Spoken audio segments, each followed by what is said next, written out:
It's unusual for presidents or heads of government to use a hologram to address people, but this is not the only aspect of Star Wars that we are putting into practice. We will defeat the Empire too.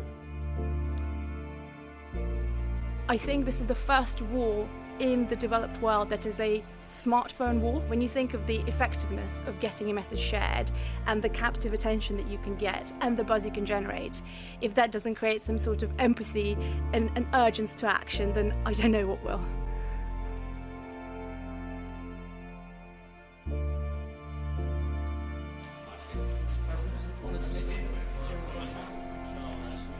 Tech is always moving to the development and to identifying the best use cases how to do it. So I believe that tech is a crucial industry for us to rebuild. Let's do it. This is a special piece for Ukraine. There's two different types of hologram that we're going to be making. Quiet please everybody, we're going to go for take now. Here we go, and action. Even now, as the war is raging, we continue the digital transformation of our state. We need to use next generation technologies. We need to make it feel like he's more in the room.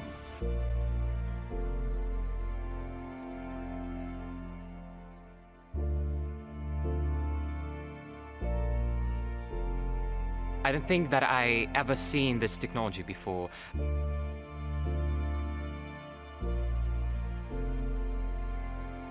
And my question to you. Go for it. Really appreciate your time. No, it's great to meet you, thank you. I saw with my eyes the extent of the crimes against you. It has been an enlightening experience to be part of this today. This is an important message from someone who's working day and night for the Ukrainian people. We're listening, Niall. Oh, very nice. Man, yeah, that's super cool. Super cool. Whoa. Awesome. It's never been more important that the free world stands as one with the people of Ukraine. Building new Ukraine together, free, brave, and digital. Thank you and glory to Ukraine. War is raging. We continue the digital transformation of our state. We need to use next generation technologies. We need to make it feel like he's more in the room. We need to use next generation technologies. We need to make it feel like he's more in the room. I don't think that I ever seen this technology before. I think this is the first war in the developed world that is a smartphone war. When you think of the effectiveness of getting a message shared and the captive attention that you can get and the buzz you can generate, if that doesn't create some sort of empathy and an urgency to action, then I don't know what will. At Europe's biggest technology event, a digital appearance from Ukraine's President Volodymyr Zelensky. In a hologram projection, Zelensky told some of the world's biggest tech firms they have a unique opportunity to invest in Ukraine's digital future, even as Russia's invasion continues. Digital infrastructure is the most stable and efficient one during the war. And now we offer the world's leading tech companies a digital Lend-Lease, as Lend-Lease helped save Europe and the world from tyranny during World War II. The digital Lend-Lease can now become a key contributor to the victory of democracy.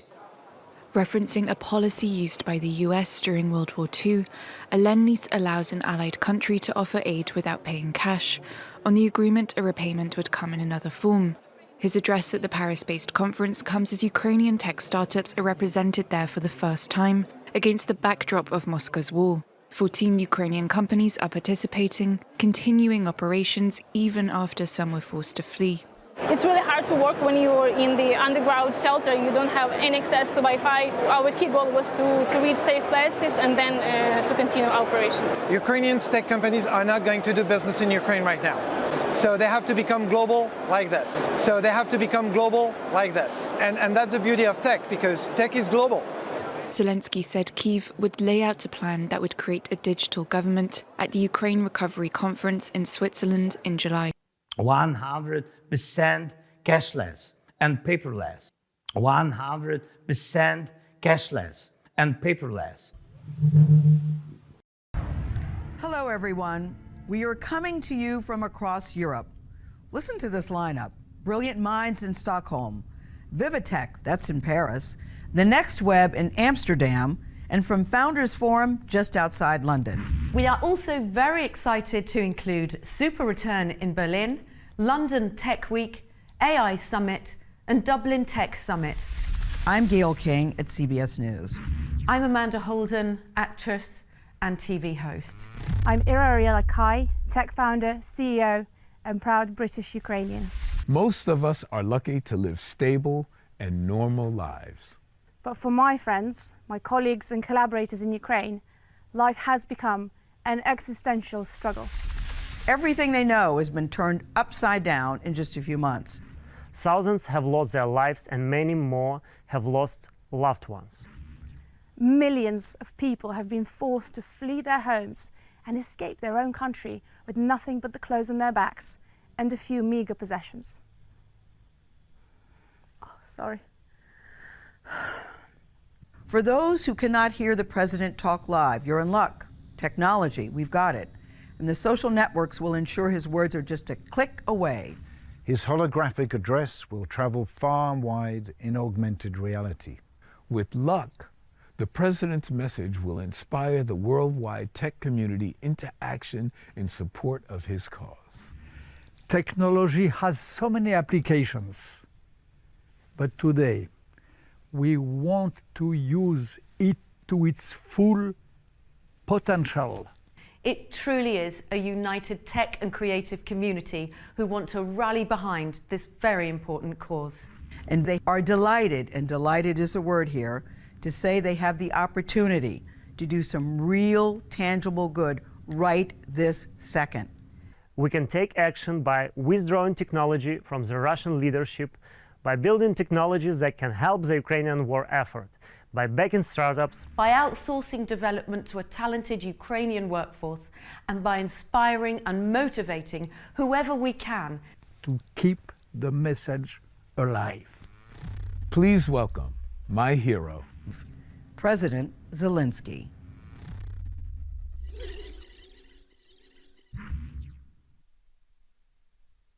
Ladies and gentlemen, we live in a time of super opportunities. It's no longer a science fiction that artificial intelligence is now as smart as humans. It's not just in the news. This is the reality. Data from state registers, banks, and other sensitive information is stored in cloud services. Perhaps it's unusual for presidents or heads of government to use a hologram to address people, but this is not the only aspect of Star Wars that we are putting into practice. We will defeat the Empire too. Well, it's obvious that all of these technological possibilities can change public life. They can simplify government to people and government to business relations. No bureaucracy, no corruption, no delays. For the first time in human history, the state is 100% comfortable for people. That is our goal. And we can make it real. We have already proved that digital infrastructure is the most stable and efficient one during the war. And now we offer the world's leading tech companies a digital Lend-Lease. That is our offer to you. Just as Lend-Lease helped save Europe and the world from tyranny during World War II, the digital Lend-Lease can now become a key contributor to the victory of democracy in the struggle against an empire that hates everything modern. It's in Ukraine, and right now that we can release the most advanced technologies to help people and protect institutions during this war. The most mobile digital governance, where all services to people and companies will be provided online quickly and without officials. 100% cashless and paperless, distance learning and telemedicine, which are crucial during the war. And of course, the use of artificial intelligence in the judiciary and the notary system. No other country in the world will offer you such a chance to use the most advanced technologies at the state level. It's an experiment, a digital revolution, and the modernization of the current system all at the same time. Ukraine is a chance for you, for your companies, your technologies, knowledge, expertise, and investments. All of these can show their value and do it in Ukraine. That is why we offer the digital land lease. In the coming weeks, at the conference in Lugano, Switzerland, dedicated to the reconstruction of Ukraine, we will set out the details of this plan. And right after this conference, you can also join the digital revolution in Ukraine, in Europe, and in the world through our state platform, United 24. We are launching a major digital initiative, Digital for Freedom. Everyone will be able to contribute to the development of digital infrastructure the way you like, building new history together, building new Ukraine together, free, brave, and digital. Thank you, and glory to Ukraine. That was quite something. We have a little message from the Prime Minister, who also wanted to show his support, and then Brent and I will come up on stage. Please take a picture of this QR code and send it wide. That is his address in augmented reality, available right now. Pope Francis and the Ukrainian president have only met in person once. That meeting took place in February of 2020. Volodymyr Zelensky asked the Pope for help liberating prisoners of war captured by Russians. Zelensky expressed his gratitude to the Pope on social media and recognized his work for peace. 2 years after their meeting on Saturday, February 26th, they spoke on the phone. The Pope expressed his sorrow over the war in Ukraine. Following their conversation, the Ukrainian embassy to the Holy See reported on Twitter that the Pope had expressed his deepest pain over the tragic events unfolding in Ukraine. Their conversation took place while dramatic news arrived of bombardments on the streets of Kyiv. The Pope used Ukrainian and Russian on his Twitter account to speak out against the war. His Twitter account also showed an image of Christ on the cross with the hashtag "Let us pray together for Ukraine."